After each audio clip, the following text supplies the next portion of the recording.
আবার কি কইলি? ওই রকি গুন্ডা আমারে গলা চেপে মারতে চাইছিল। তাহলে শুরু হয়ে গেল প্রতিশোধের খেলা। পাগলা মাসুম একবার তার বোনকে মারার জন্য প্রতিশোধ নেয়, আবার এদিকে চেয়ারম্যানের মেয়েও তাকে মারার জন্য প্রতিশোধ নেয়। তো এই সব নিয়ে হচ্ছে প্রতিশোধের খেলা। তো এই দমদারাক্কা কাহিনী নিয়ে আজকের এই পর্ব। তো এই ভিডিওটা সবাই শেষ পর্যন্ত দেখতে থাকুন। আমরা ভিডিও শেষে বলে দেবো এই পাগলা মাসুমের পরবর্তী পর্ব কবে আসতে চলেছে। তো হে বন্ধুরা, আসসালামু আলাইকুম। আশা করি সবাই ভালো আছেন। বরাবরের মতো আপনাদের সামনে নিয়ে আসলাম পাগলা মাসুমের আরেকটি এপিসোড।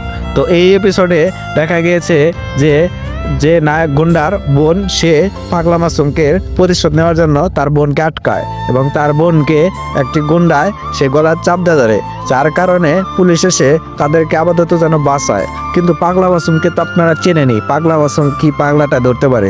তো যে ওর বোনকে হাত দিয়ে ধরছিল, যার কারণে তাকে একদম পাগলা মাসুম খালাস করে দেয়, একদম শেষ করে দেয়।